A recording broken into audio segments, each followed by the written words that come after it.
So as we go along, and when we get to that point, I'll remind you that you're going to need to make a decision whether you want it to be a pocket or basically just a divider. Okay, so there's really no right or wrong. It's just a preference. It's not a huge pocket. What I'm going to do, and if we have time, is I'm going to actually create some tags to put in here because I like tags to stick out to work as little flips. So that's an idea as well. And if we have time, we'll do that. But a couple of decisions you'll have to make here. The other decision you're going to have to make is if you want to decorate your pages here. So of course, we're going to decorate the outside with the field notes paper, but you're going to need to decide if you want to decorate the inside, if you want to decorate your inside covers, if you want to decorate your inside flaps, just like I did here on this one. This one I went to town and I decorated. So I've got my signatures here, and then this is my flap. So as you can see, I decorated the front and the back, and then I also decorated the inside. Okay, so you can make it as plain or as decorative as you want to. All right, so the first thing you're going to want to do is I said to go ahead and get 3 sheets of 8.5 by 11 cardstock. All right, so that's what you're going to start out with. Here's our first one. Okay, now what you're going to do, I'm going to make this easy for you. All right, so you're going to take your first one, all right, and you're going to cut it at 6 inches right here. Okay, so you're going to end up with a piece of cardstock which is 6 inches by 8.5, and you want to do that twice. Okay, so take your craft cardstock and cut it right at 6 inches. Put away the one that's 5 inches by 8.5 because we're going to use that later. You want to keep the 6 inches by 8.5 for your journal piece. Okay, and you're going to want 2 of those.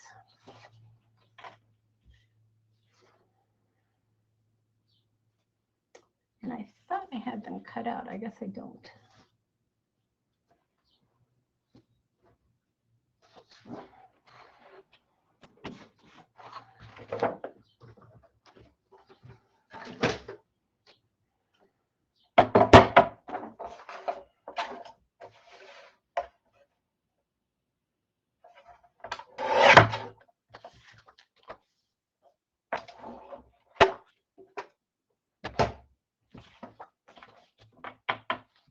Okay, so you're going to end up with 2 of these sheets, and I'll let you guys catch up here a minute.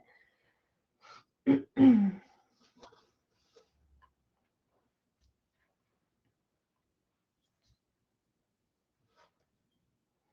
just going to watch. If you guys have any questions, just kind of wave at me, and I'll unmute us if we need to. When you guys are ready to go, kind of give me a thumbs up, and we'll move on. Just want to give you a minute here.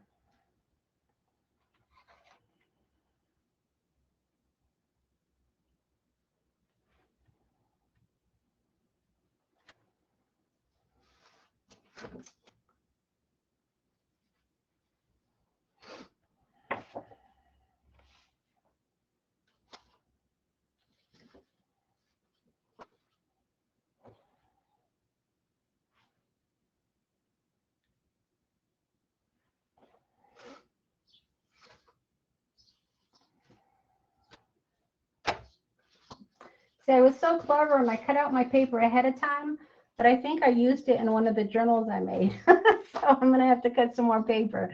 All right, so do you guys have your 2 sheets that are 8.5 by 6?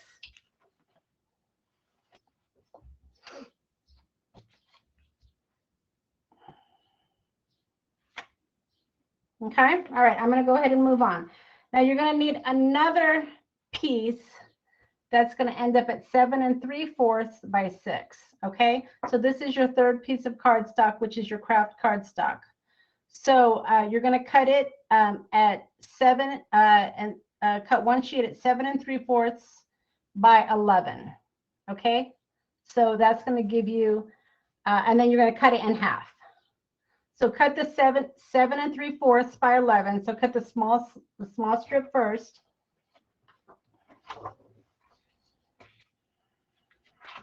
Okay, so this is your cardstock.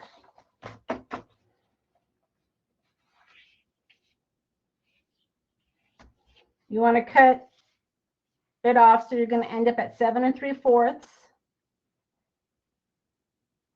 And then you want to cut it in half. Does that make sense? No?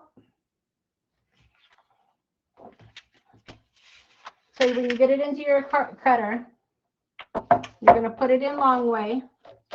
This one doesn't work. But you're going to cut it so you have 7 3/4. So this is 8 1/2. You want to cut this so you have 7 3/4.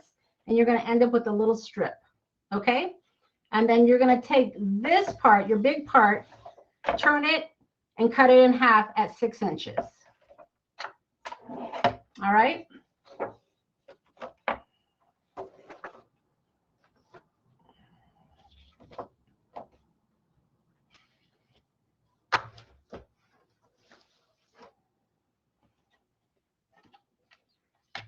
And I'm going to unmute us because I think if we have questions, I want us to be able to ask questions along the way. I can figure out how to do that.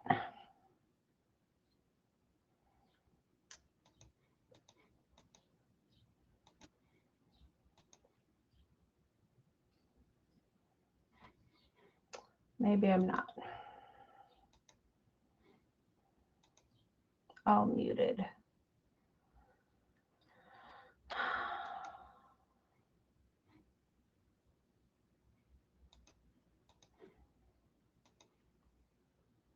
All right, I'm not figuring that out. I'll figure that out in a minute. All right, so now that you have your 3 pieces, you got these 2 here, and then you've got this one. Your 8 1/2 by 6 inches, you want to score it at 4 1/2 and 4 3/4. Okay? So this is your 8 1/2 by 6. Score it at 4 1/2 and 4 3/4. So it's going to be a little lopsided. You're going to have one piece that's smaller than the other when you score it. Okay? And you want to do it on both sheets.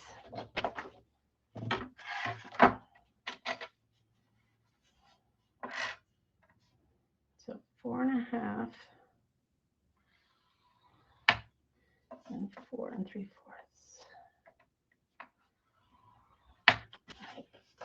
And then, of course, you want to use your bone folder and help it crease.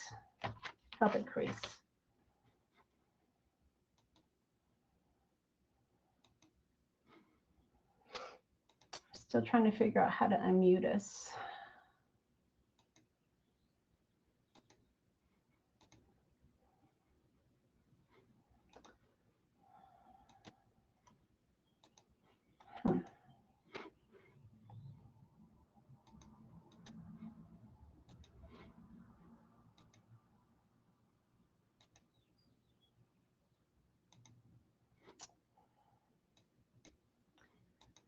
Well, that's going to be a bummer if I can't unmute us.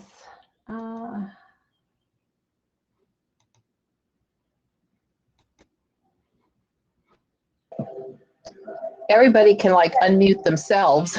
All right, there it goes. I can hear you guys talk. Can you hear me still? Oh, Suzanne, you unmuted yourself. That's why I heard you. Right, I unmuted myself, and I'm going to mute again. Okay, all right. So you guys, if you want to unmute yourself, that's fine. I can't figure out how to unmute you. But if you go to participants, I think you see, if you want to be able to talk, you can unmute yourself. So I apologize. I can't remember how to unmute us. But anyway, all right. So you're going to have 2 pieces here, right? Is everybody with me so far? Yeah. 2 pieces that are a little bit awkward. And then this piece here, your 7 3/4 by 6, you want to score that at 3 3/4 and 4 inches.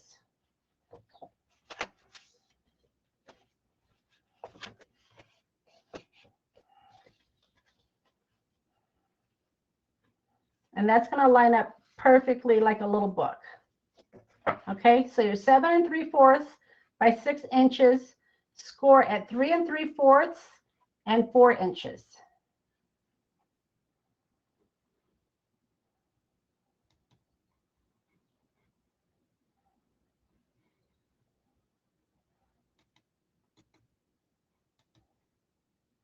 All right.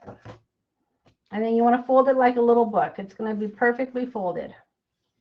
You don't, this one here is a little bit off. You got one side bigger than the other, and this one is perfectly folded. And these two here will be your outer ones. Let me see how do I do this.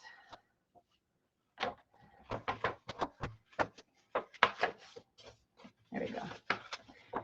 Your longer piece is your outside of your book. Okay. So I took the two smaller sides, and this makes your outer book. Are you with me? We lost the video, Monica. You don't have the video? Now it's back. Oh, I'm like, well, that's weird. All right, can you see me okay still? Yeah, we can now. Okay, all right. So this piece here that folded perfectly, this is your middle piece. And you're going to sandwich them like this to make your book. All right. So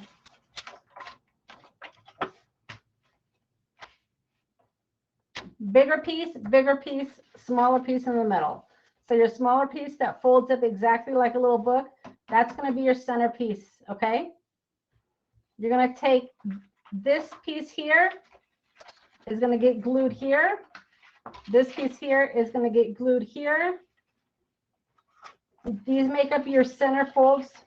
And then when you close it, that's your book. Are you with me? Okay. Now, this is where we need to make some decisions. Do you want it to be a pocket? Do you not want it to be a pocket? Do you want to decorate it first? Do you not want to decorate it first? These are all the things we're going to need to decide. So I'm going to kind of leave that to you. But remember, once you start gluing, if you're going to make a pocket, don't add glue to the top part. You're just going to add glue to the sides. All right.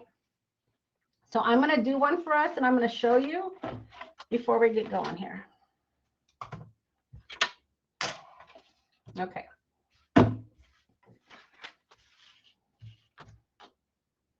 So I'm going to make it a pocket just so you can see that. This is my 7 3/4 by 6, folded in half. When you glue it, glue to your first score line. Do not glue on the spine, okay? Because that's going to be the back of your book. Can you use two of the smaller ones in the middle? Can you use two of the smaller ones? In the middle. I guess you could if you wanted to have, well, your measurements aren't going to work though because you have a spine. Oh, okay. You Okay. probably can adjust it, but you're going to have to adjust your spine because instead of having just the 3, you're going to have 4 if you add another one in the middle.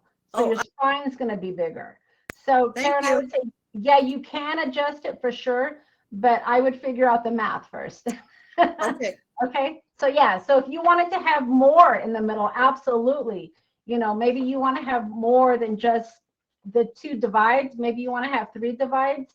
I mean, you can add more, but remember your spine's going to get bigger as you start adding more things. All right. So get your glue.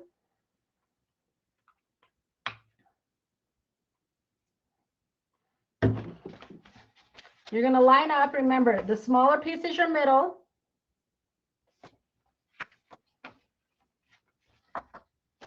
And these should match up perfectly. All right.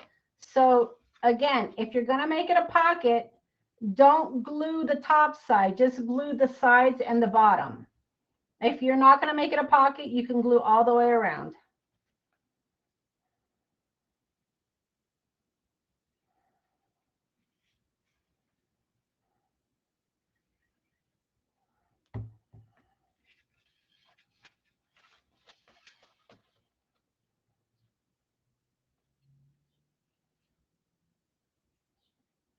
I like using liquid adhesive because it gives me movement room. You can use tape, of course, but of course, once you stick it with tape, it's going to be stuck. So you have to get it right the first time.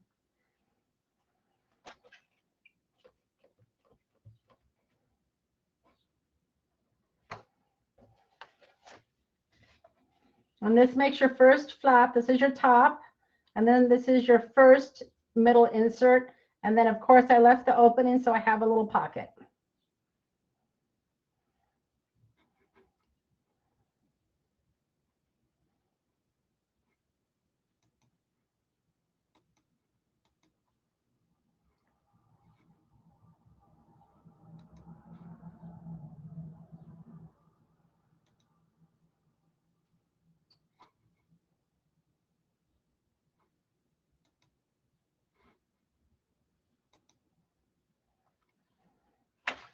Okay, I'm going to move on to the next flap.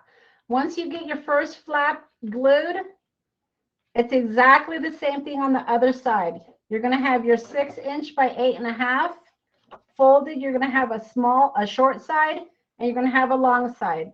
The long side is your back page.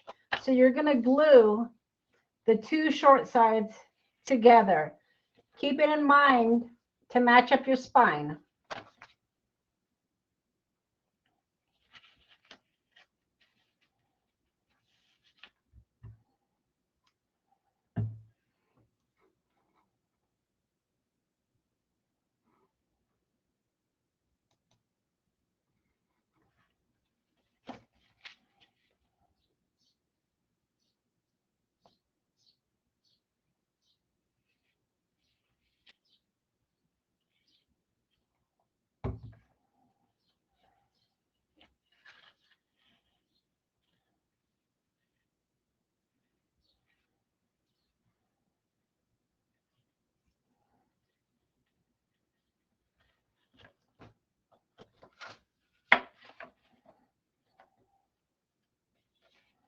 Now, if you're using wet adhesive, of course, you're going to want to give it a minute to dry. But when you're done, just give it a quick look. Make sure your spine is lined up, because this is going to be the back of your book. And to me, that's the most important part, is to get your spine lined up, because we can always trim off the top if you need to. Now, if you cut it, exactly per the measurements, you shouldn't have any overlay. It should pretty much match up perfectly. But the most important part is your spine, because you want your spine to be matched up. And I use gravity. I mean, there's no trick to this. You just want to make sure that the glue is stuck. Use your desk if you need to. Come in between with your finger and just make sure everything's lined up. Kind of pinch it together. And then what we're going to do is we're going to put this aside for a minute to dry while we work on our cover. So is everybody caught up so far? Karen, I see you nodding. Susie, are you caught up? Good? Okay, great.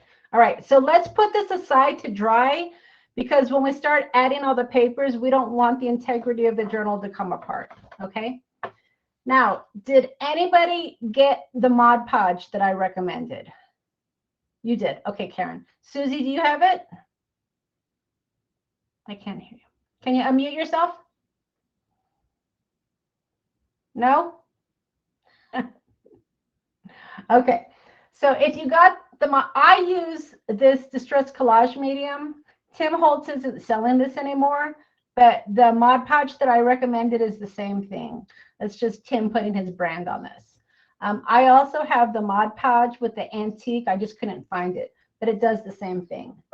Now, the reason I like this is if you print it out,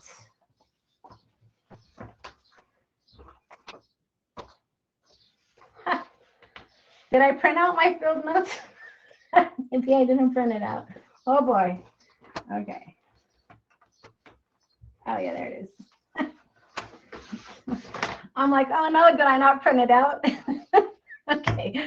When you have this, when you look at it, I mean, it looks kind of leathery, right? I mean, it's not terrible, but when you add the Mod Podge, it kind of seals it, and it gives us this wonderful texture that actually feels like leather. Not only that, but if you wanted to add more things like remnant rubs, it will keep the integrity of the paper, because once you start rubbing it and everything, your paper can come off. So for instance, on this passport card, when I started adding my remnant rubs, part of the ink was started coming off because I was scratching it. I did not cover this with the distress collage medium. I will in the future, because I want the integrity to be able to add all my little knickknacks. But that's the reason for this. It's certainly not required, but I just love the feel of it once you have it, and it seals the paper in too. So it's really nice. So that's what I'm going to do now. This takes a little bit of drying time. That's why we're going to do it while the other piece is drying.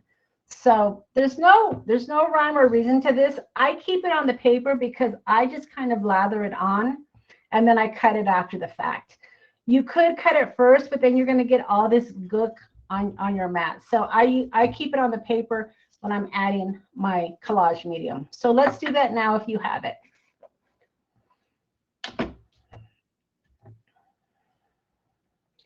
Now, if you've never used Distress Collage Medium, you're going to want to make sure you put your brush into some water afterwards. Otherwise, your bristles will get really hard and crusty.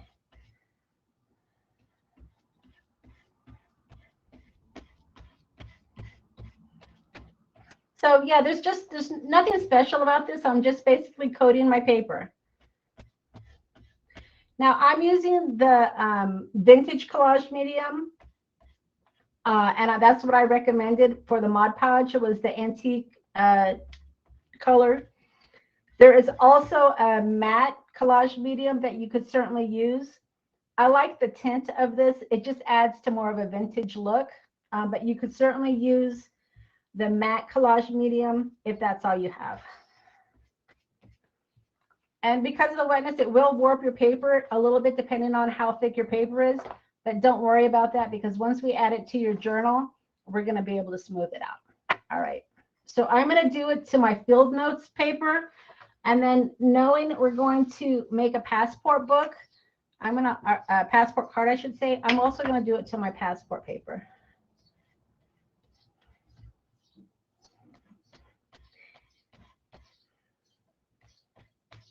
And it's just basically just a sealant. That's all it is. The collage medium also works like an adhesive as well. So if you're adding ephemera, the collage medium is really good for that as well. I mean, already it's shiny and looking really beautiful.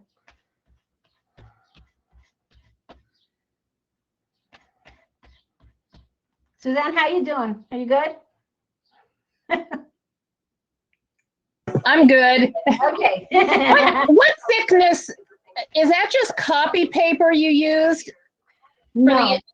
Yeah, no. For the inserts for the actual journal, this is just copy paper. Very thin, flimsy. Which is Okay. what I wanted. This is a cardstock. I want to say it's 65 pounds weight. Okay. Just a regular cardstock. Okay. Yeah. And the reason I did use a thicker one, I mean, ordinarily for when I'm covering something, I'll use thinner paper, but knowing I was going to add medium, if you add medium to really thin paper or even copy paper, it's going to get wet and it could tear. It's just not going to hold the medium very well. That makes sense. Yeah, so if you're not going to add the collage medium, you probably could get away with a thinner paper, but if you are going to add some sort of mixed media product, you want something a little sturdy, because even this, look at it's kind of, warping it a little bit, but once it's dry, it'll be fine. All right, and then I'm going to put my brush into my water, and then we're going to set these aside to dry because we want them to be nice and dry. All right. I see Donna and Robin joined. I don't see you on camera. You're muted right now, Donna and Robin. So if you want to unmute yourself and say hello, I'd love to hear you.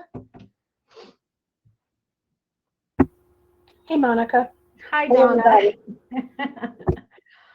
So we have just, I'm not sure exactly, I was looking down, so I didn't see exactly when you joined. We've already got our book put together. So are you going to try to build along, play along, or are you going to just watch?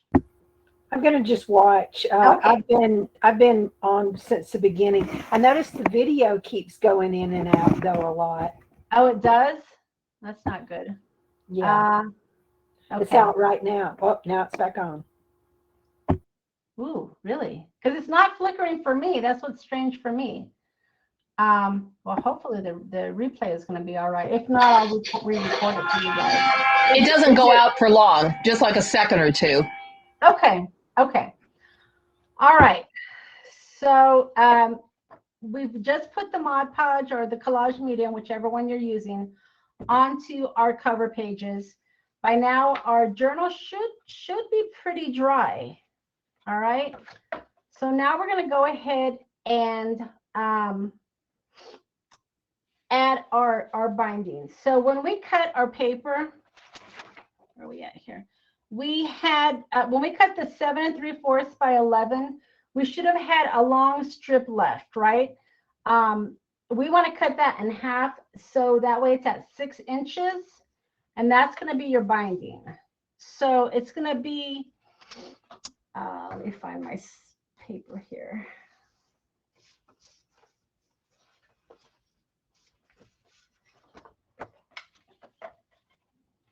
So you're looking for that small strip,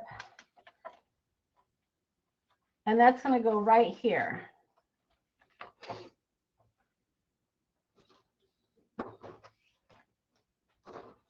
Let's see here. Let me find it.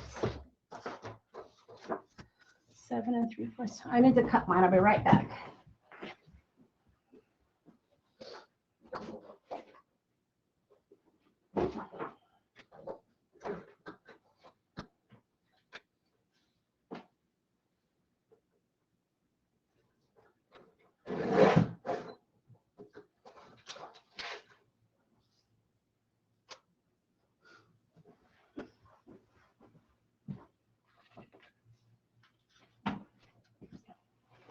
Okay, so this is the strip I'm talking about. When you cut off that part of your strip that was 7 3/4, you should have this long strip left.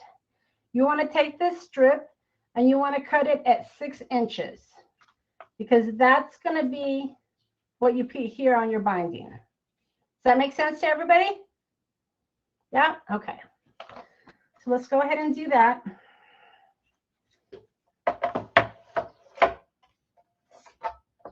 Hi, Tina.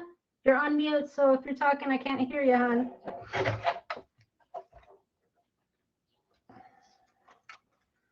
All right. So once you've got your strip, just go ahead and add your glue. This isn't difficult, but again, it's a little bit wobbly, so you just want to make sure that you kind of help hold it until it gets tacky.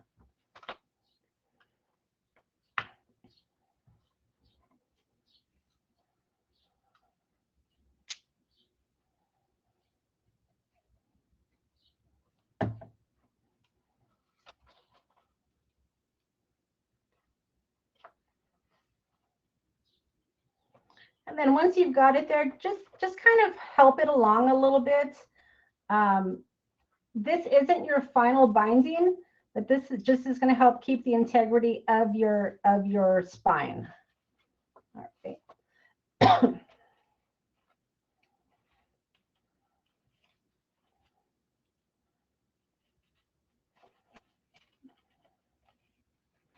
And like I said, use gravity if you need to, help push it down a little bit.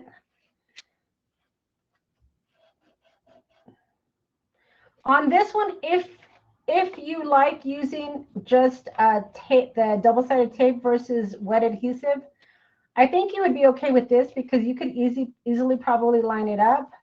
The wet adhesive takes a little bit longer to get tacky, but it does work because that's all I use. Okay, so I'm just kind of helping it along here, making sure it stays in between.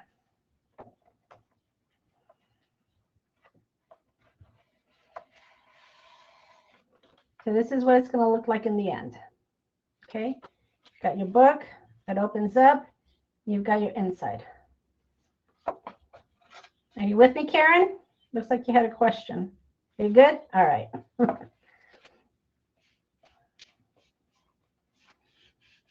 Okay, so we'll give that a minute to dry.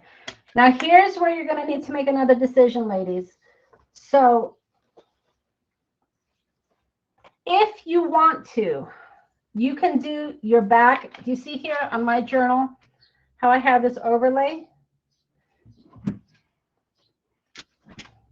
I use this. I use this for all of my journal binding. I didn't want you guys to have to go out and buy this if you're never going to do these books again. It's not expensive, but it's just money that you may not have to spend. The instructions actually, this was my take on it. I changed it up a little bit. The instructions say to cut out your black cardstock. Let me look at my instructions here. At 6 inches by 2 1/4. And then you're going to score it at 3/4 from each side. And then that will wrap around your back. Okay, that's your binding. Don't glue it, but that is your binding. So let's do that.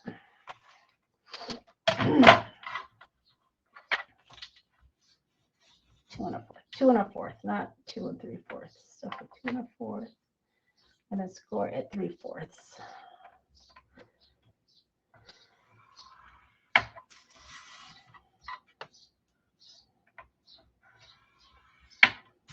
All right, so this is your back binding.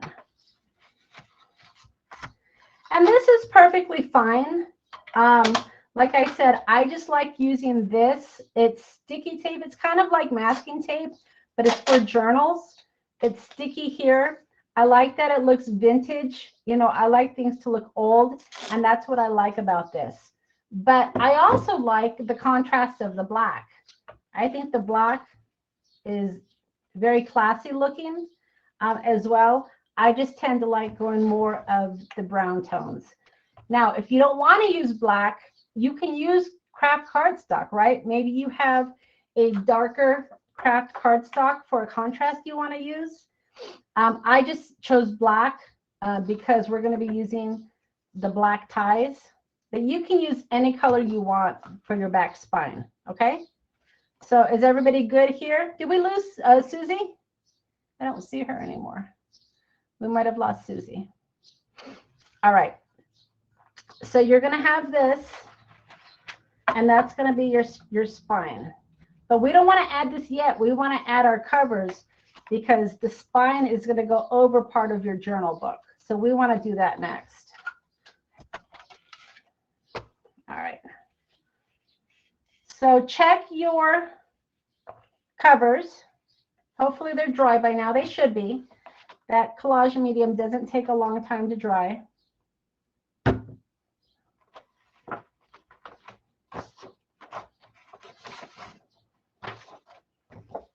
And you can already feel it. It feels kind of rubbery already. Once it's dried, it's got great texture. I love how it feels.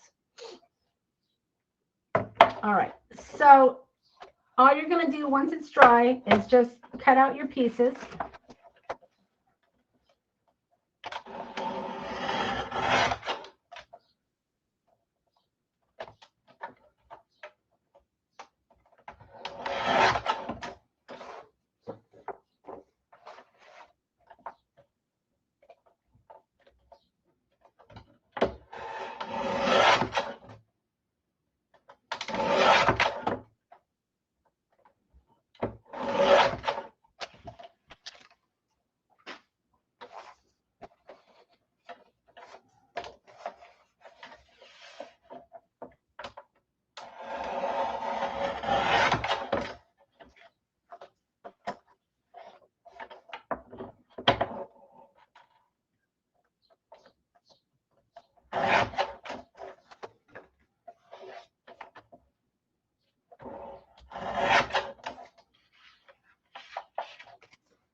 So now you have your front and your back of your field notes. Now, before we go any further, if you have some sort of brown ink, I have distress ink. Doesn't have to be distress ink, but if you have some sort of brown ink in a blender, I like to do it on the edges because some of the white might still be showing. So add your ink just to get rid of that white.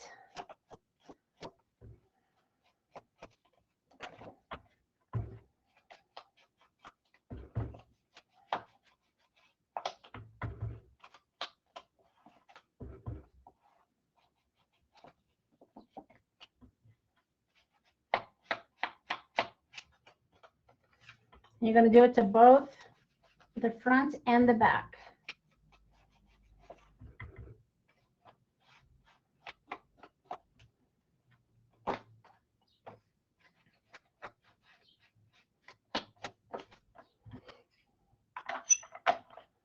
Okay.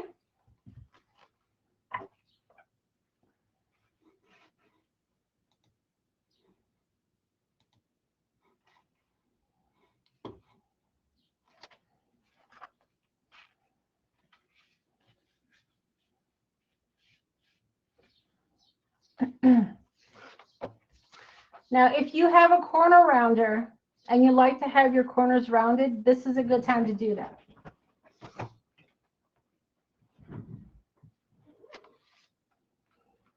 So I don't round the corners on my inside. You can if you want to. It's a personal choice. I just choose not to.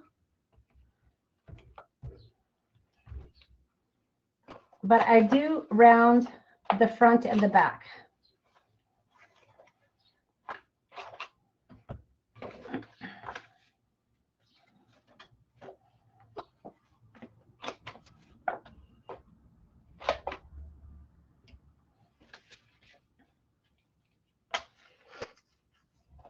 And then I also round the outer edges of my field notes covers. So by now you could probably see how the journal's coming together. Does everybody kind of see how it's all coming together? Yep. So it's not difficult, right? It just kind of takes you a minute to figure it out. But once you've got it, these go together pretty easily. And like I said, I've been playing with it. If you're like me, you probably have tons of cardstock. And this is a great way to use up cardstock. So that's what I did. I've just been making these little books. Those are just so adorable. I think they would be great for Christmas presents. I'm thinking about doing a book, like a naughty and nice book for Christmas, and making that like for my Christmas cards. But there's so many things you can do just depending on the type of cardstock that you're going to be using. All right.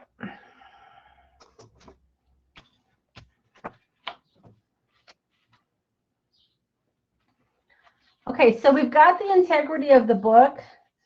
At this point, it's just about decorating it. So we're going to go ahead and put our front and our back panel. You're going to need to decide what your binding is going to be. The black actually looks pretty good, but I'm probably going to use my tape because that's what I like to use. But that's kind of where we're at right now. So I'm going to go ahead and add my front panel.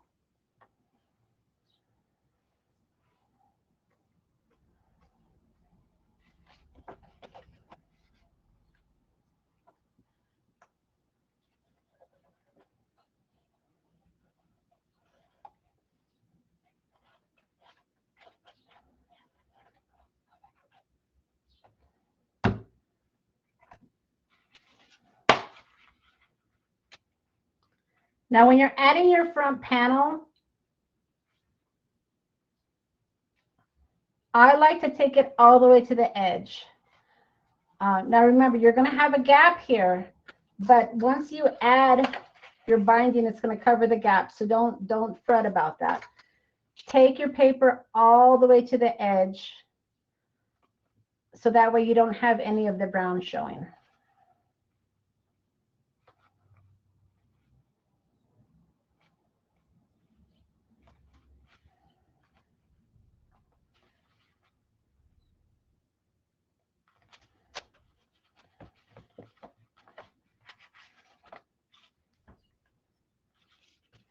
And again, feel free to use your desktop to help secure it.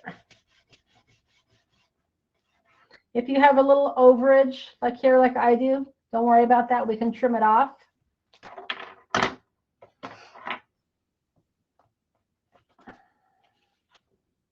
There you go. I'm going to do the same thing on the back side.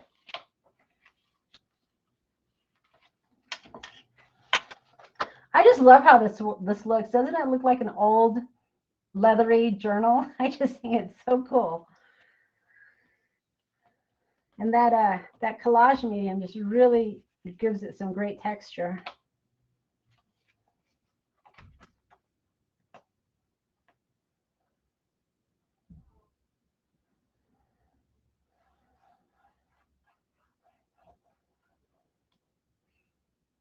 Suzanne, how has the video been? Has it been flickering still, or has it been good?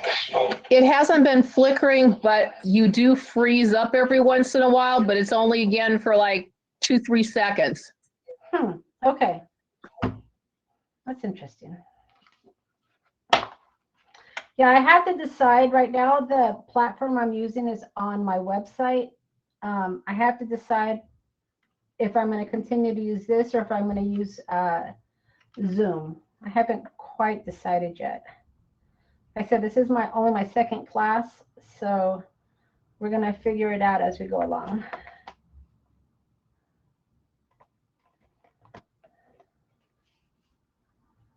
All right.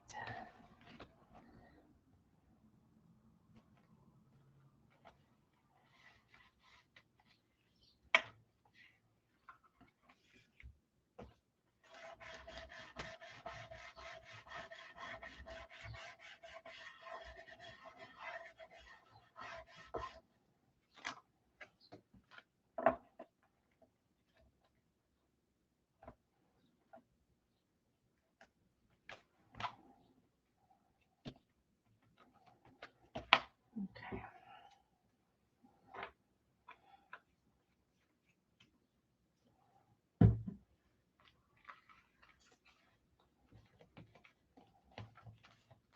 Karen, how you doing?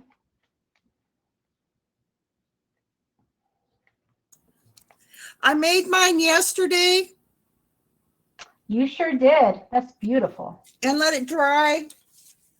I used the Jim Holtz Brain Dead, the paper, the collage paper. Yeah. And this is a map, and then I put the map on the back, and then the one with the specimen on the front. That looks good. So the instructions on the paper were pretty easy to follow? Yeah, I really appreciated how detailed they were. Yeah, you know, when I'm putting the instructions together, I have to sit down and make it and type them as I go along because I don't think about some of the details until I'm actually making it. So I appreciate your feedback on that. Okay. All right. So we have our book together essentially. At this point, we need to make another decision. Do you want to use the paper binding, which I think looks beautiful? I think it looks great. Or if you have some sort of journal binding, you can use that as well. Okay, it's completely up to you. You have your measurements and your instructions to be able to do this with any type of paper. I mean, like I said, if you wanted to use the same craft paper, you could do that. If you wanted to use a different tone of craft paper, you can do that. I like the contrast personally. I wouldn't necessarily use the same color. Although, you know, your cover is darker. So even if you did use this brown, you would have a contrast. So that would work. But that's kind of where we're at right now is we're going to go ahead and we're going to add our back. Okay. Like I said, I'm going to use the tape because this is what I prefer to use.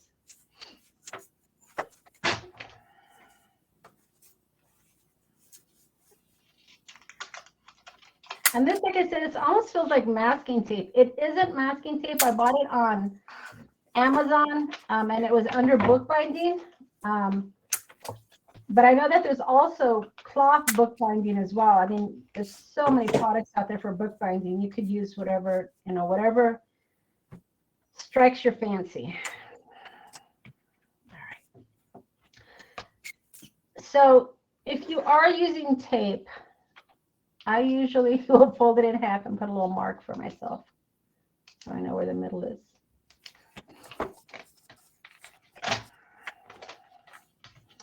And this is just an eyeball. So figure out where my center is.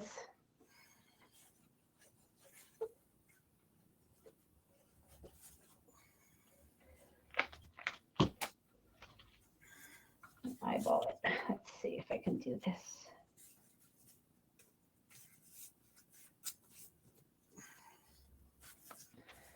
That's pretty good. All right. And as you can see, if you're using tape, I usually give more versus less because if you cut less, you can't fix it. If you have more, you can always cut off the extra.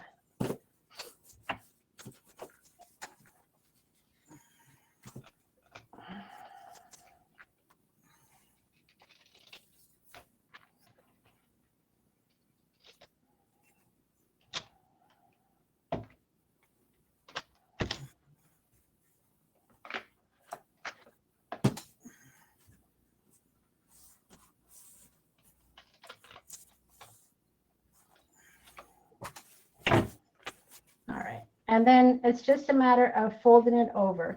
If you're using the paper, of course, you want to add, your tape and your glue to be able to stick it on. My tape is sticky, so I don't have to use glue, but I still have to fold it over.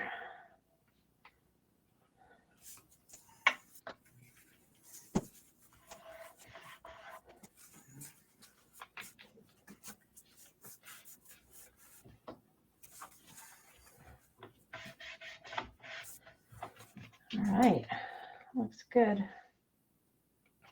2 hours.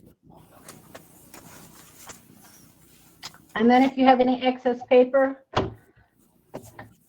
just trim it up. Come in the kitchen. Robin, let's see, chat. Yep, Robin, I see you. I'm watching, taking notes. Yep, I can see you. Yes, Robin, I can see you. I wasn't looking up. I was so busy crafting. Thank you. So, Robin, you said you're taking notes and you're gonna do the project later. Okay, that sounds great. Yeah, perfect. And you guys, I have that group. Hopefully, everybody joined the group. That group is going to stay open. So if anybody ever has, you guys know how to get a hold of me. You can email me anytime.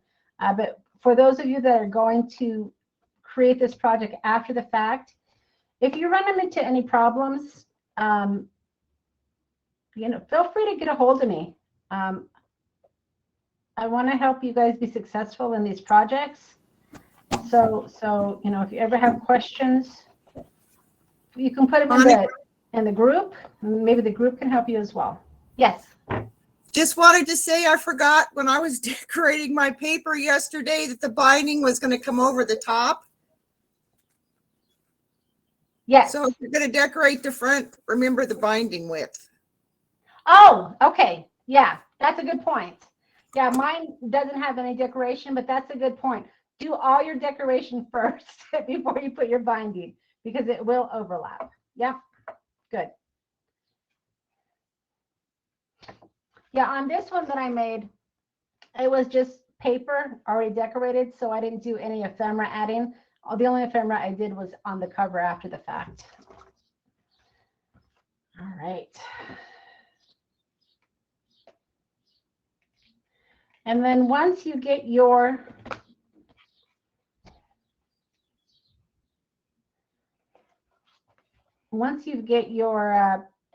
back binding on, if that's where you're at, then I like to just take again my Distress Collage Medium, and I just like to add it.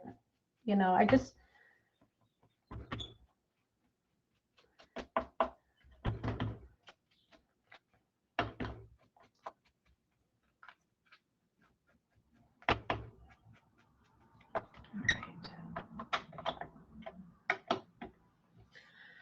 Okay, so at this point, it's decoration. I want to show you how to bind your signatures because then I want to move into the passport card. But you should, in the kit, you're going to get all of these little papers that create signatures. And you guys know what signatures are, right? Those basically are your inserts. So all your papers make up signatures, and then your signatures go underneath your elastic band. Now, again, these are choices. There's a lot of ways you can bind your journal. I like using eyelets just because I like the way that it looks. Some of the way people do it are by cutting little inserts here. So hopefully you guys can see this. We've got a little snippet here. And the elastic goes right into the cut. Let me see if you can see that. It's just a little scissor cut right here. And then the elastic goes right into the cut. Now, you don't even have to do that scissor cut if you don't want to. But if you don't, your elastic can move. So for instance, on this particular one, yeah, I did. I kept it both ways. I didn't do a scissor cut on this one. And you see how my elastic is moving? See, it's all the way over here. So the scissor cut is just a little notch to hold your elastic in. Let's see. So can you guys see that? I know it's hard to see.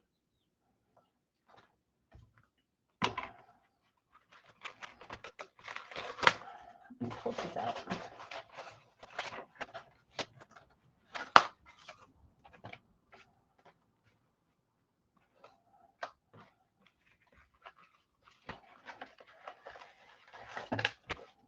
Okay.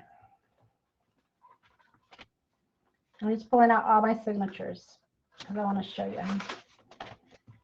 All right, so this is your book, essentially. This is what we have right now with your 2 panels. Did you guys get your elastic? Okay. All it is tied with a knot right here. And then there's a little scissor cut right here, a little notch. I know it's hard to see, but all I did was take my scissors and did a little snip. Okay, that's all I did. And that creates a little notch for your string to go in.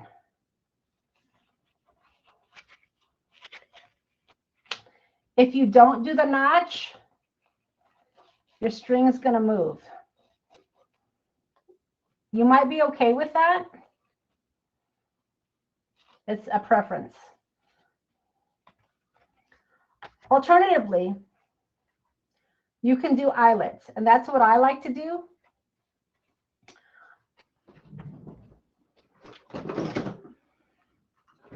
You have just enough room if you have a hole puncher with eyelets. And this is great because you can set the mark so you'll get the same amount of indentation every single time. And then you just essentially put it in and you snap it. And your back is big enough where I was able to fit 3. As you can see, mine weren't lined up very well, but I was able to fit 3. And then all I did was just put them in and weave it, and I was good to go. So that's what I'm going to do on this one, is I'm going to do the eyelet. If you don't want to do the eyelet, again, you can do the notch where you're putting a notch through it, or you can just leave it loose and tie your string. It's completely up to you. So Karen or anybody, does anybody have any questions on that? There's lots of ways to bind a journal. That's just a choice. When you put the eyelets in, where do you run the string? Yeah. Yeah, you weave it through, and I'll show you because I'm going to do that. Okay. All right. So if you have this, it's a small hole punch with small eyelets. I don't know what the size of these are. I know there's all sorts of eyelet sizes out there, but it's just the normal regular size. I mean, it's just the small ones. Okay. So I've already pre-measured this. And then all I'm going to do is just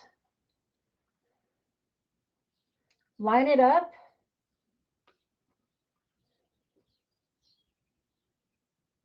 Right in the middle. And then punch the hole. So there's my first hole.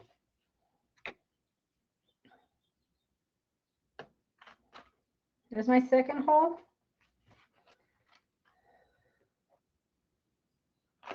There's my third one.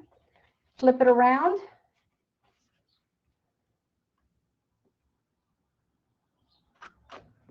One. Two.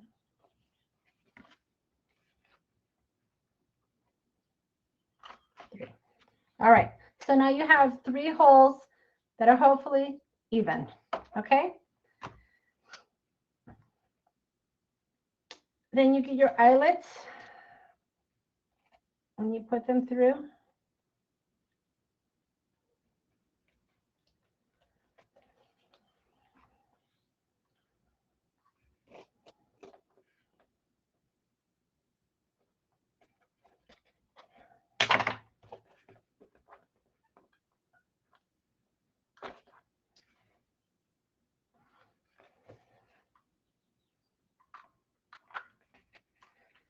There's 1.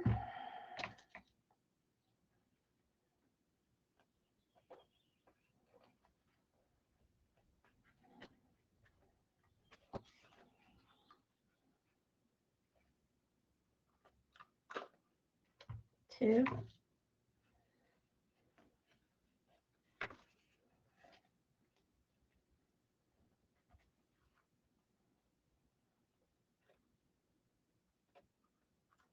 3, and then you're going to do the same thing on the other side.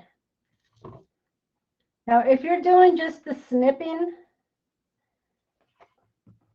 the snip is on your 2 centerpieces. So you'll have a snip here, a snip here, a snip here, and a snip here. Not real deep and as close to the edge as you can get.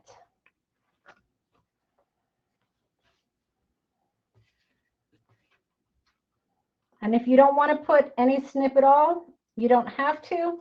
We're going to add the elastic here in just a minute.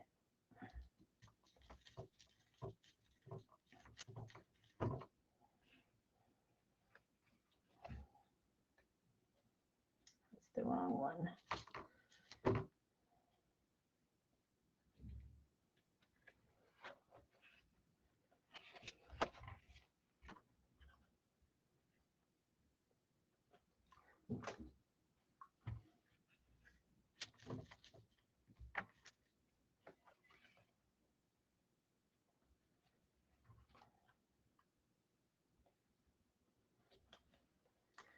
All right. Find my glasses. Okay. So now we're ready to thread it. And that's what we're going to do next. So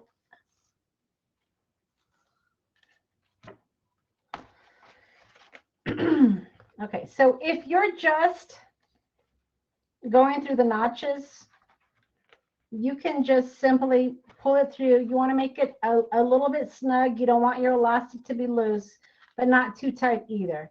And you can just tie it. And then if you put notches there, your elastic would fit into your notch, okay? If anybody has any questions about that, let me know. Otherwise, I'm going to start threading this. I got to remember how to do this. All right. Let's see here. Yeah, okay. So you're going to start on the outside on your farthest one, okay?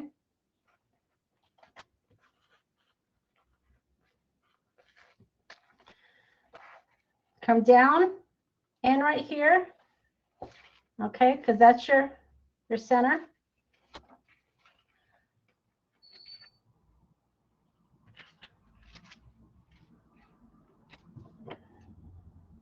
I never know how much string to have. That's my problem.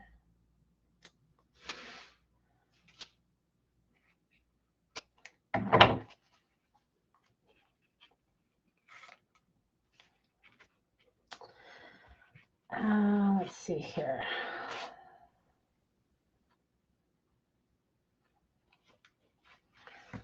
Gotta think about this, ladies. All right. You want to end it in the middle. I'm going to string it and then I'm going to talk to you about it.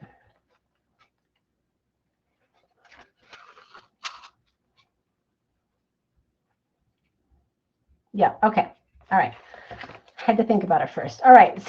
Sorry, Karen, I had to think about it. Okay, so you've got, where am I at here? Okay. Starting at the top, outside in, go to your first loop, all the way down, your second loop, okay? It's just a weave. Go into the middle, all the way down, right here.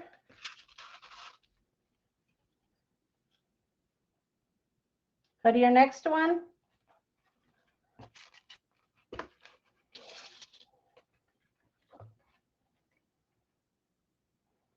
All the way down.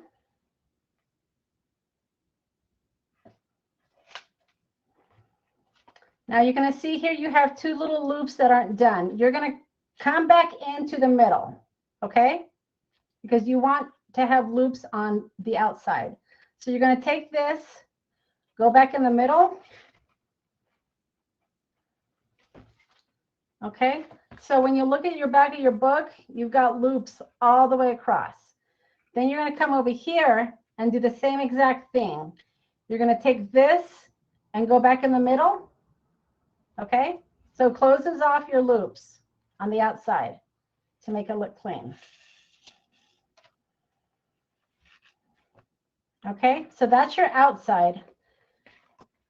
And then in the middle, you're going to end up with two loops, which is fine. Okay? And this is where you tie it. Now give it a little tug because you want these strings to be tight. You don't want them to be loose like this because it's not going to hold your signatures. So just give it, you know, a little tug. Check your strings to see how taut it is. And make sure it's going to, you don't want it too tight, but you want it to be, you know, not loose. And then it's just a simple knot.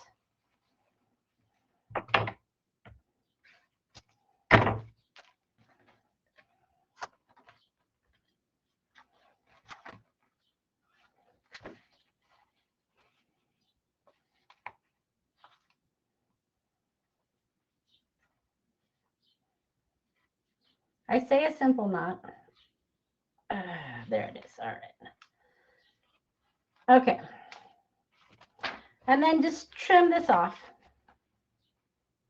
And to me, that's the most simplest way to bind a journal, especially if you're going to have a journal where you're going to write and do things in it, because then you can replace your paper.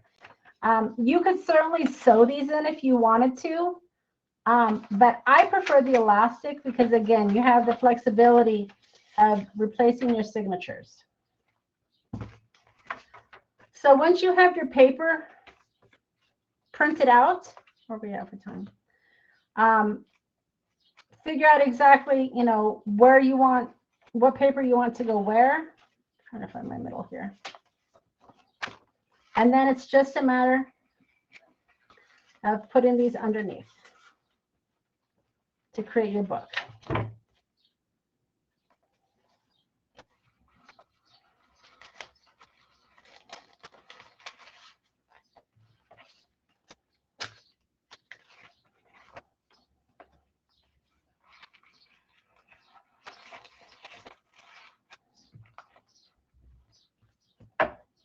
And then hold your signatures.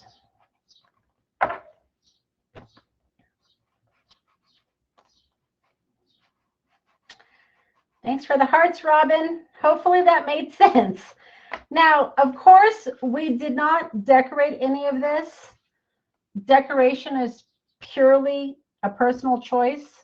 I do want to show you how to put a pocket here if you wanted to. Pockets are very simple. And then we'll talk a little bit about the decoration of it. And then we're going to jump into the passport card, which is this here. passport cards aren't going to take us nearly as long, but I want to make sure we finish with this. You guys can decorate the journal however you want, but if you have any questions on decorating it, now's the time to talk about that. All right. So within the kit, let me show you what I decorate mine with.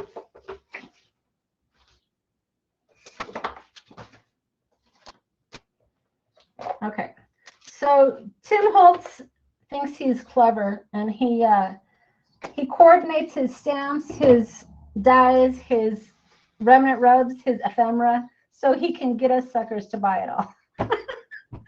So this is what I decorate my field notes book with. I use the remnant rubs because, of course, they have the little bugs.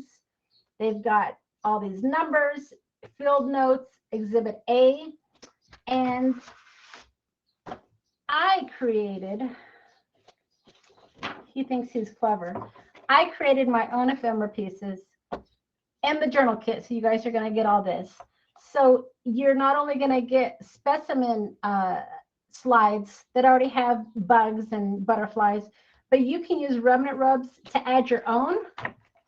You can use ephemera to add to your specimens if you wanted to. I know some of you, I can't remember who it was, bought some of these. These are those vintage slides that are in my shop. You guys probably have seen me work with these before.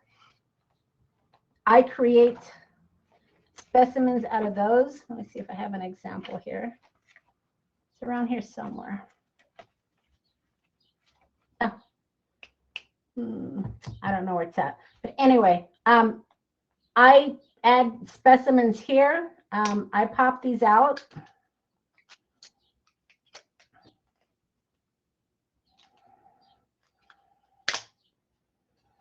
And I'll cut these to use the decorative part, you know, on my slide.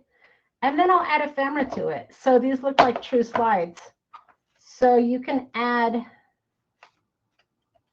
you know, butterflies to them, and then add the decoration. You can add paper to them.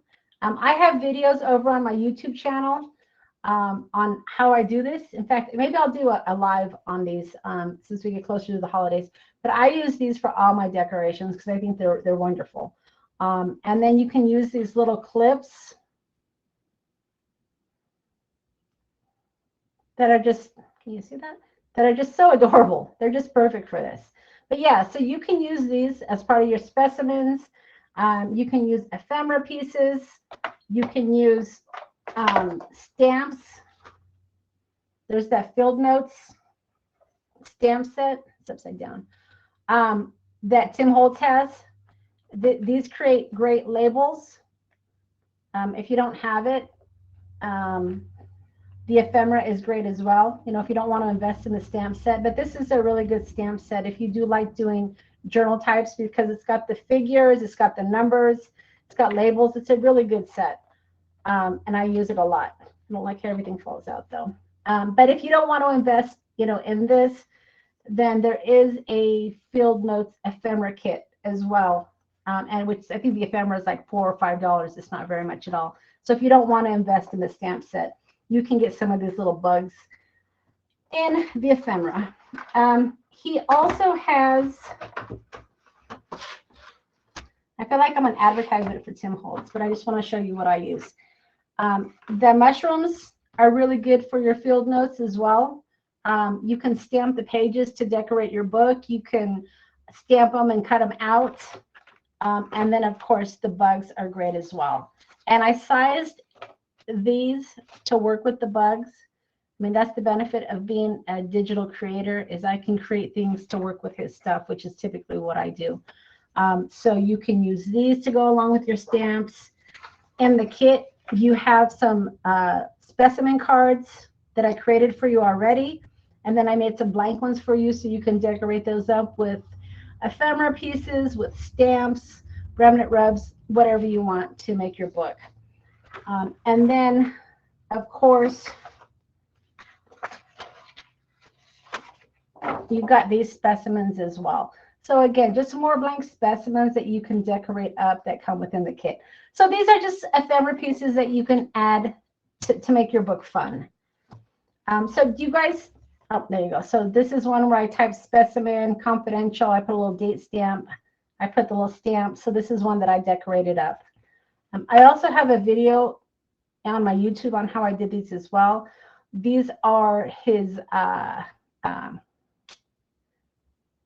butterflies that are transparent. And I created these little slides as well. Let's see what else. So yeah. So do you guys have any questions as far as decorating your book? Nope, you good? Okay. Let me show you how to make a pocket really quickly, and then we'll move on to the passport card.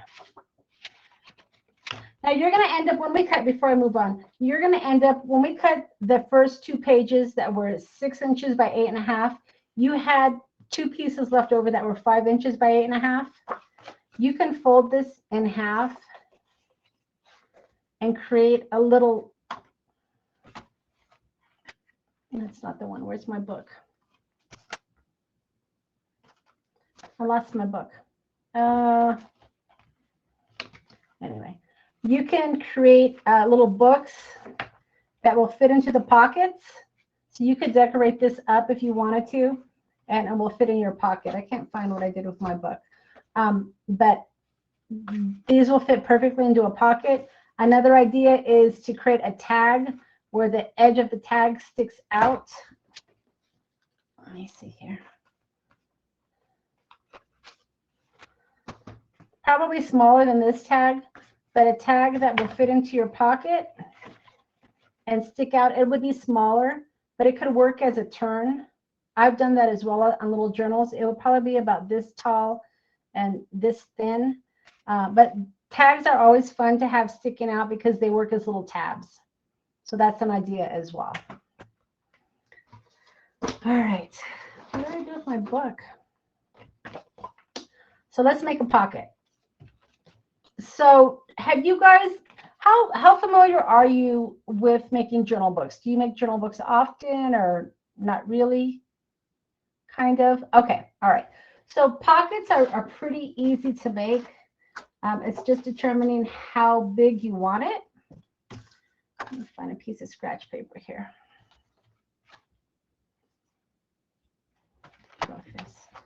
All right. So, of course, you can do a pocket that goes across, and that's just a matter of, figuring out how wide this is and how tall you want it. Typically, my pockets are 2 to 3 inches, depending on how tall you want it. Decorate your pocket sleeve before you actually adhere it is my recommendation. And then, of course, when you adhere it, don't glue the top part, just glue the sides and around. That's your simplest pocket form. If you want to have one of those pockets that are diagonal, again, very easy to do. It doesn't have to reach all the way to the top. You can make it any size you want. So let me get a piece here.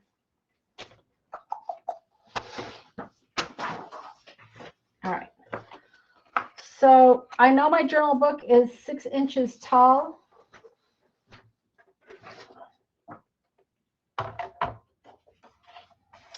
I'm probably going to make this 5.5. Doesn't need to go all the way to the top. And then when you go to make it diagonal, you don't want to cut right to the corner. You want to leave, how can I say this? You want to leave part of that. So let me show you what I mean here. All right.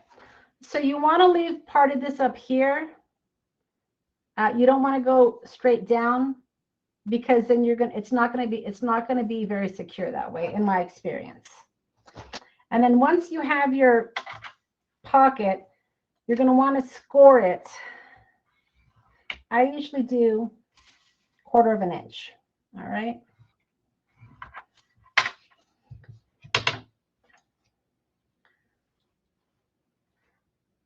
And then I like to help it along here.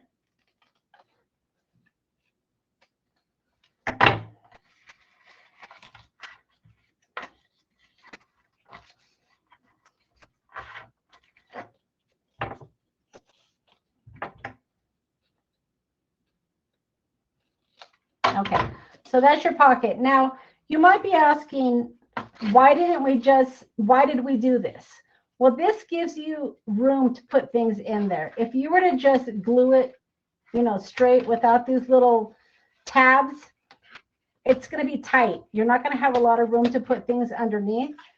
But if you have these little tabs here, when you glue it, you're going to have more room to stick things in there. Does that make sense? Yep. So that's an easy way to create pockets. You can have the long pockets, the corner pockets. You can also create little tabs, and I do that often on pages. So let me show you that really quickly.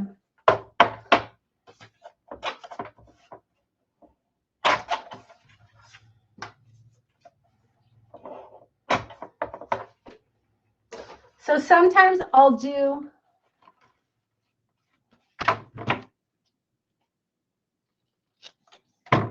tabs. And what I mean by a tab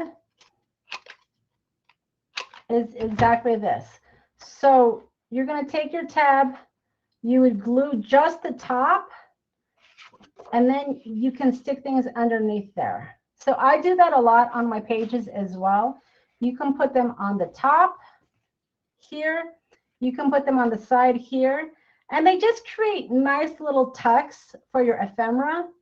If you have those itty bitty paper clips that Tim Holtz has, those work well also.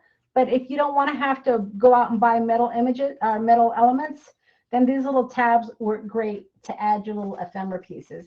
And that's where you can stick, you know, all your little specimen tags or whatever you're creating. And it's just a nice little tuck that will hold within your journal. And remember, you're going to have all these pages within your journal, so you can add little tucks to your pages as well. So it's going to be sturdy enough where you can do that as well. So there's a lot of things you can do when you're decorating it. All right. So is everybody good with the journal book? Does anybody have any questions? Good. Yep. Robin, are you still with us? Are you good? Tina, are you good? Tina, feel free to leave comments in the chat if you have any questions. Robin's good. Okay. All right. So that's our field notes book. Now remember, this design can work with any journals. So if you guys aren't part of my Facebook page, Stamping with Friends, if you guys create any of these, post them to the Facebook, because I would love to see some of the designs that you make with this, because I just think it's a really great journal book. It's not real big, it's not real bulky, and it's not real hard to make. So I love it. I think it's a great book. All right, so let's move on. Okay, sounds good, Tina. Thank you. All right, so let's put together a passport card really quickly here. So the passport card, I just love these little characters. You guys probably, if you've joined me on my lives, you've seen the passport cards before. And I had the idea to use these characters. You don't have to use these characters. On some of my other passport cards, I've actually used the specimens for the little page here. So these little specimens work great on top. Ephemera pieces work great. So there's a lot of ways that you can decorate this up. Let me just go ahead and show you what I did here. So I redesigned this page. On the book, the passport, or excuse me, the field notes was in the middle. I moved this passport on top, so that way you don't have to cut out the piece. On my original one, I had to cut out the piece and glue this, but I redesigned this so when you print it, the passport is on top, so you're going to be able to see it. These are remnant rubs. This is his big paper dolls. These are his little characters. What do you call it? The photo booth. The photo booth characters are here. These are from my shop. I think he has some voltage stuff too. These are the pictures, more remnant rubs, ephemera pieces, and then a little pocket to stick things in. It's a very easy design, very versatile. But I think it looks really awesome in the leather because it looks kind of like a real passport book to me. I mean, I think it does. So let's put this together. All right. So did anybody print the passport paper out? Yes, Tina, you can use real photos. Absolutely.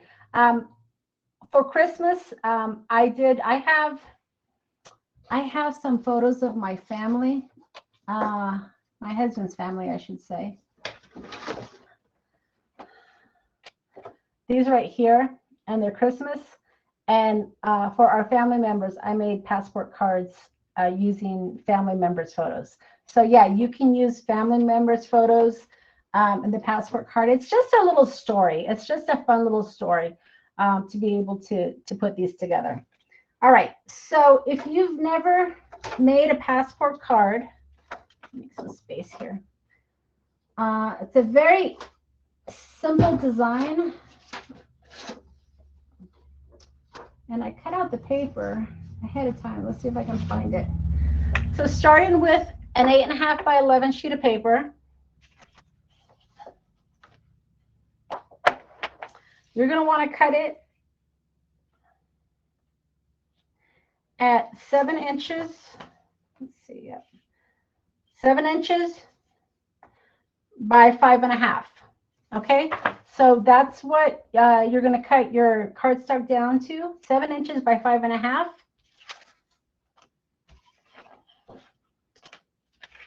And then you're going to have some leftover paper. All right, this is your base.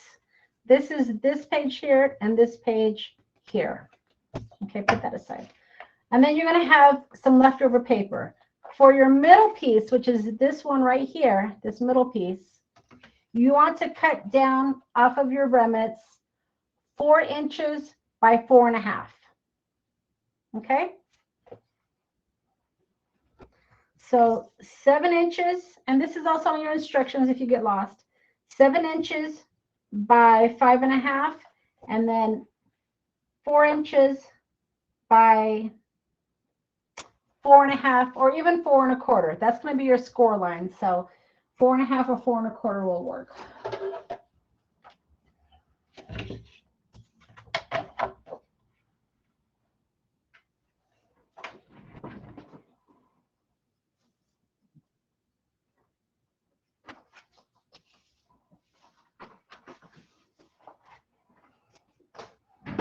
Okay, now with your 7 inches by 5.5 long ways, you're going to want to score it at 2 3/4.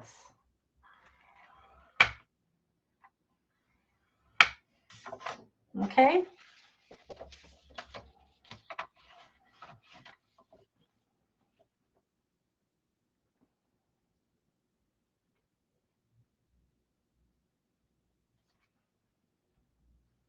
So you're 7 inches long. You're going to score it at 2 3/4, and then you're going to score it so that way you have a little flap here. Now, you're going to have to pivot this paper, okay? So I turn it over. So here's your fold.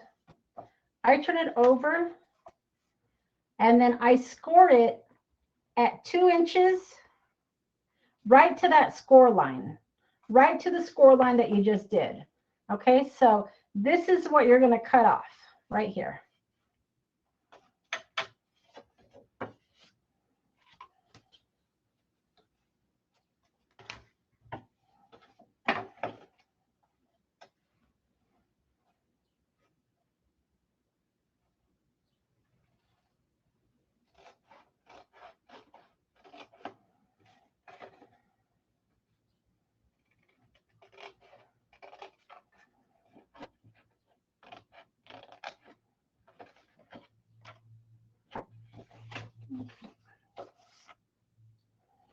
All right.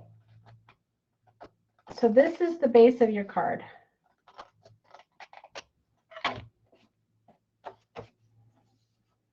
Okay. Now you're going to take that piece that was 4 inches by 4.5 or 4 1/4, however you cut it. Got to figure out what I'm doing here.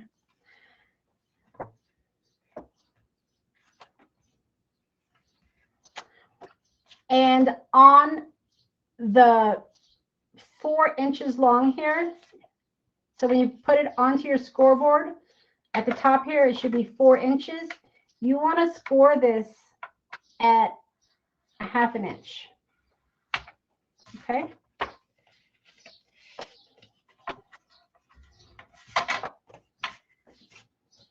And that's your second page. All right. So we started out with these 2 pieces. We scored it 2 3/4. We flipped it. We scored it at 2, right to the score line. We cut this out. We took our other piece, laid it on our scoreboard, 4 inches, scored it at 1/2 inch, fold it in half, and that's our second piece. So this is the base of your book, essentially. Okay?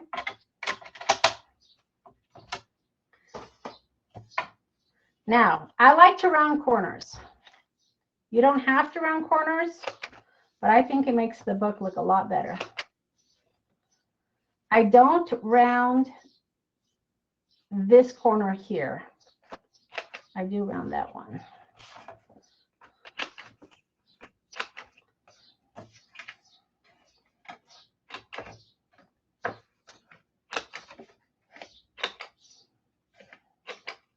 Okay.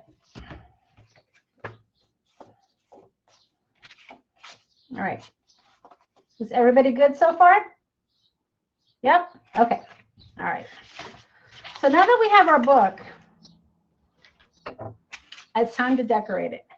Now, before you start decorating, the first thing you want to do is you want to glue this piece down. Okay. So you're going to have your score line right here. This right here. You're going to add adhesive.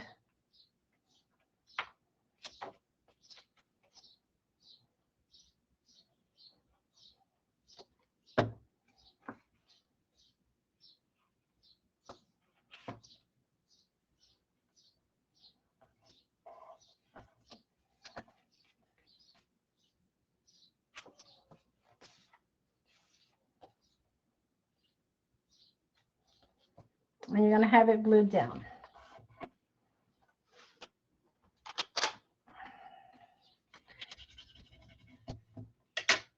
All right. So that's your book essentially. Now is where the fun comes. This is my favorite part, decorating. So if you want to decorate the entire book with the leather, like I did on this one, you're going to need to print this out twice. If you just want to do part of the book, like maybe the passport showing and maybe the back, and then maybe a couple of the pieces, you can always use other cardstock. So I pulled this out. This is Tim Holtz's traveler paper. This is an old one, but I think this would look great on a passport card. So I might use this. I haven't decided yet. But we're going to use this for the front and the back. So we added the distressed collage medium earlier to this. So now it's got that leathery feel, which is pretty awesome. And now let's go ahead and trim it up. So has anybody ever made a passport card before? Is this your first one? Karen, you have? Okay. Tina, have you made a passport card before? Or Robin? I know, Robin, you probably have, right? You've seen me use this design over and over again. It's probably my signature design. I love it. And it's so versatile. All right.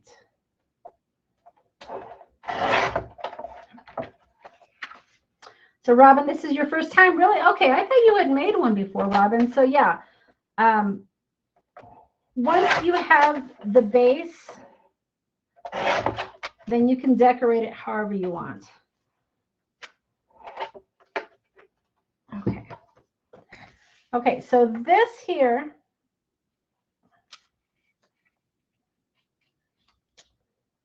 is going to be the back. And as you can see, it's lined perfectly, so when it's closed, you see passport up here, which is pretty cool. Robin, you're going to make one now. Good. Yeah, I love them. Okay, and then of course, I want to round my corners. Let's see, where am I at here?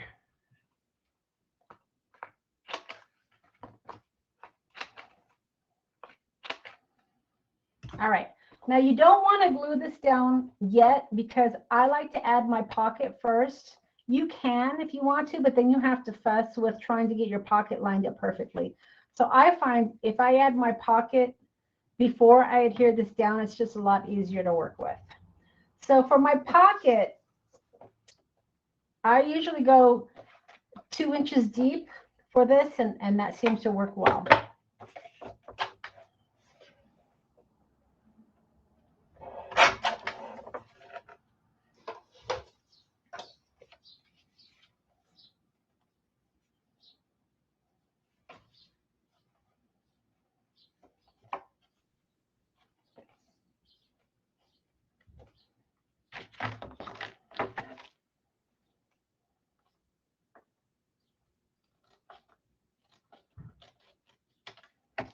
All right.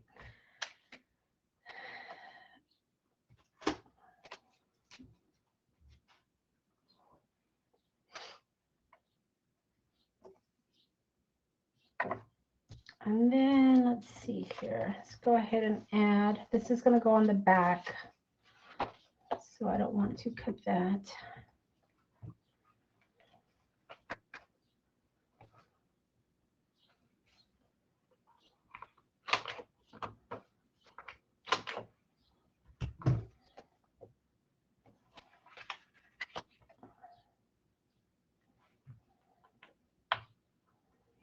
Okay, so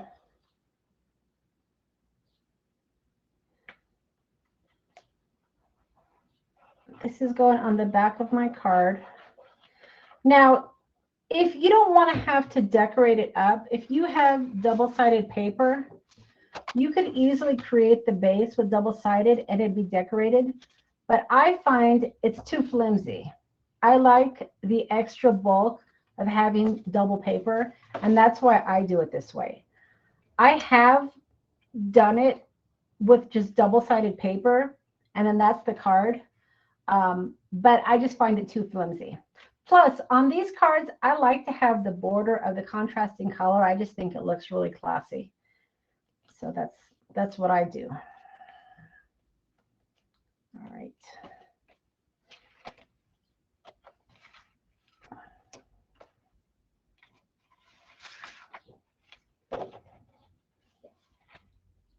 Yeah, Robin, the leather look is great, and we were able to get that with the collage medium or the Mod Podge.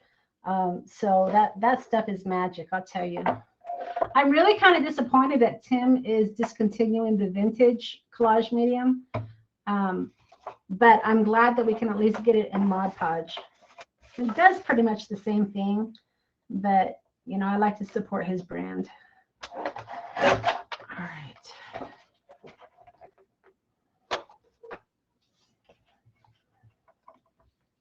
Now I'm using just some coordinating cardstock. This is Tim's paper. On this one here for my pocket, I did use the leather. It's a personal choice. Again, this is just about decorating. So whatever works for you.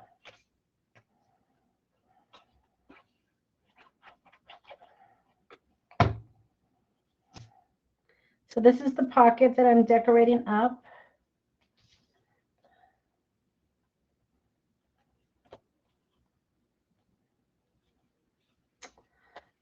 And let's see here.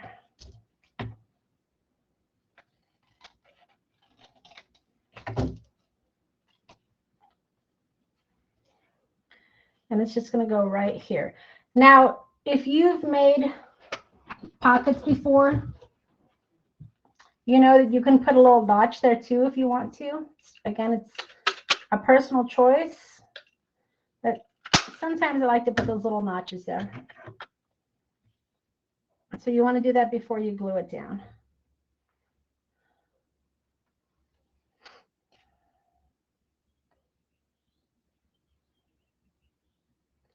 Remember, don't add glue here because this is your pocket opening.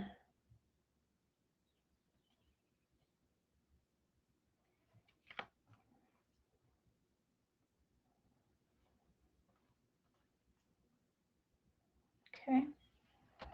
And then I'll re-round my corner. And then once this, give it a minute to dry, and then you're ready to adhere it to the back of your page, just like that. Okay, so we've already got the back adhered. Now we're going to do this page here.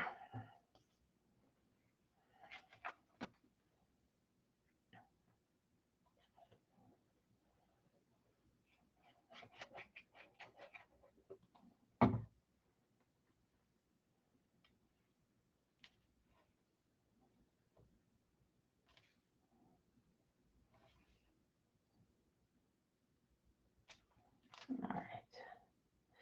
Now, along the way, of course, you can add your distress ink if you want to distress it up.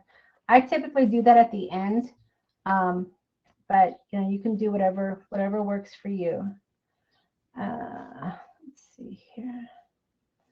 I need to trim that a little bit. All right, it's probably a good idea to check the measurements before you glue it, so don't do this mistake. But I want to trim this up just a bit.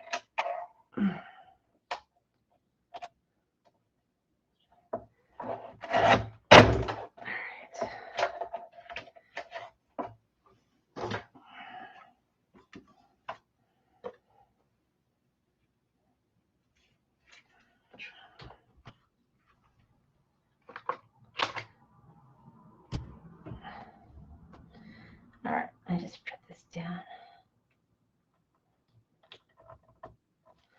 Yeah, it's better. I'm losing my movement time here.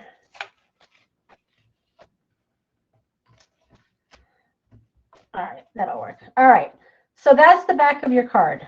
So you've got your pocket here, you know, to stick things. And then we just got to decorate the other two. So does the base make sense? Does everybody have a good idea of how to put it together?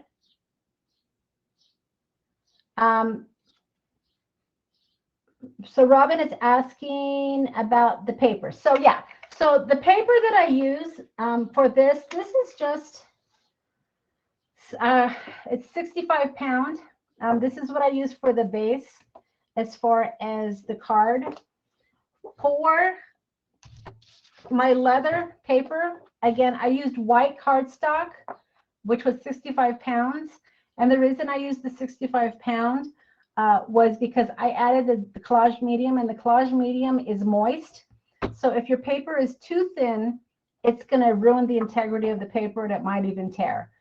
So if it really depends on what your printer can handle. My printer is a laser printer, and it can handle anything. It could even handle 100 pounds to print on.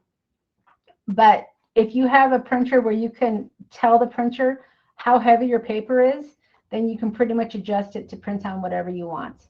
Now, if I'm not worried about it being flimsy or loose, my favorite type of paper is hammermill.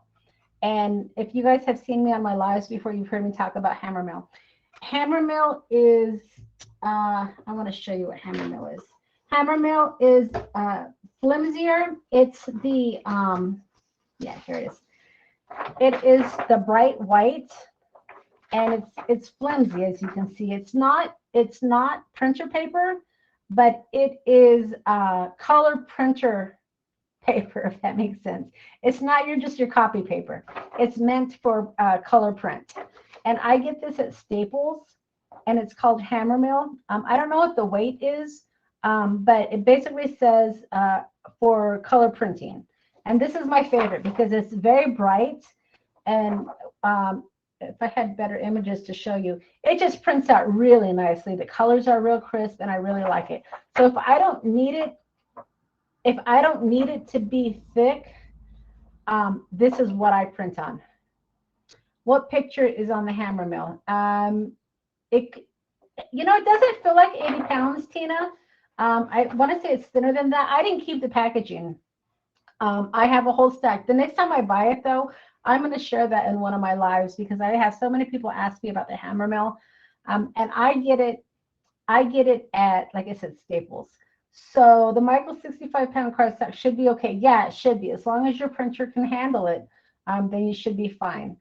Make sure when you are printing also that you look at your settings. If you're printing stickers, for instance, you want to make sure that you adjust it to labels because your ink will smear. But for the most part, you should be fine with 65 pounds. But my favorite is the thinner hammer mill. I just can't always use this because it doesn't have good integrity. All right, let's see. And it's not very expensive either, Robin. I don't remember what I paid for it, but I know it wasn't very expensive. So if you have a local office supply store, they'll have it for you. All right, so let's go ahead and finish decorating this because I want to show you some of the ideas for this. So do any of you guys have these bigger paper dolls that Tim Holtz came out with? Okay, so this front part here is always fun because this is going to be your standpoint. I'm going to show you some of my other passport cards that I have.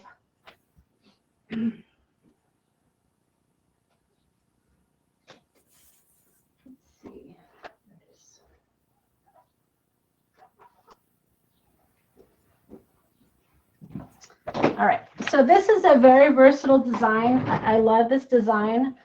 This is a Valentine passport card where I put like little charms on it and I stick it. This is a metal element. So if you're not doing the passport paper, you can put little metal elements up there. And this is like love, forever yours. This is a sticker. And then I have like a little image here and then it opens up. You can add little tabs to it if you wanted to. Some of mine have tabs. So for instance, this sunflower one has tabs. And then I use Tim's little stickers. So this says lucky and this says joy. And then this says believe in the magic and it has little tabs. So that's an addition that you can do as well. This one didn't have any tabs. It doesn't have any charms. It's more masculine, so I didn't want to get real frilly with it. But as you can see, again, I used some of my ephemera pieces from my kits to find the perfect image to kind of tell the story. My passport cards kind of tell a story. I didn't put a pocket on this one here, but I did put the pocket on this side. So you can modify it a bit if you want to. I didn't want to cover up this canoe and this really cool guy here, so I didn't want to put the pocket here, so I chose to put it on this side. So you can modify it as you go along. This is the one that I made initially with my kit. So remember I was telling you about the slide that I have? So I popped it out, and then I glued the slide on the outside, and then I had a sticker that was a bug, and I added that, and I made that my focal point. This was paper, so this dictionary encyclopedia was paper that I had. This here is part of the kit, so this was paper in the kit. And then the ephemera pieces, those are those mushrooms I was sharing with you earlier. Florals. That little pocket that I showed you how to make, you see how I have the little top there? So you can make these different sizes, and then you can stick ephemera pieces. So while these had straight pockets here, this pocket is a little bit different. It has the corner pocket. So you can modify it different ways, add your ephemera pieces. This was part of the kit. Had this little booklet in there, and then I just added just an ephemera piece. Those are those little paper clips I was talking about earlier, Tim's little paper clips. They're great for these little journals. They're so fun. And that just kind of sticks right there. But wouldn't this be a fun card to give to somebody? I open it up and they have all these little things pulling out. The pockets, I always say, are great for gift cards. So if you have, you know, a grandchild or a niece or a nephew, and you want to send them a birthday card, you can stick a little a gift card in the pocket. I've done that with my nieces before, my niece and my nephew. I'll make them a card for their birthday, and then I'll stick a little gift card inside here. Also, if you want to be able to write on your card, some of these cards are very decorative, right? And you don't have a lot of room to write. Well, this one I left as notes where I can write a little note. So you can modify it to be able to handwrite a little note to, you know, whoever you're giving it to. So the design is awesome. There's so many things that you can do with this design, just with your imagination. But I just wanted to show you some of the ideas that I've done using these passport cards. And I sell these in my shop, and they fly out the door. People love cards like this. So if you ever have to give someone a card, people love these designs. They're really fun. All right. So we are at 7 minutes left for the class. I know we didn't decorate this, but I know you guys are probably okay with decorating this. We can certainly continue for another 7 minutes, but I wanted to open it up to see if anybody had any questions about what we did today. And I wish I could unmute us. So if you guys want to unmute yourselves, if you have questions, we can talk for the last few minutes. Yep, Karen, you want to unmute yourself? Oh, there you go. Hey. Do you have any weight of paper that you like to put the collage paper on? The collage paper. Yeah. So that's Tim's collage paper, right? Yes. Yeah. So you want to have paper that's a little bit heavy. Again, when you add your collage medium, it's going to be moist. So I use 65 pound. I've been fine with that. If I'm matting it onto something, so if I'm using a card, my base is 110 pounds. And then my little A2 piece is 65. And then I'll add my collage medium to that. So 65 pounds is good. I wouldn't go any lighter than that, though. Okay, thank you. Uh-huh. Any other questions?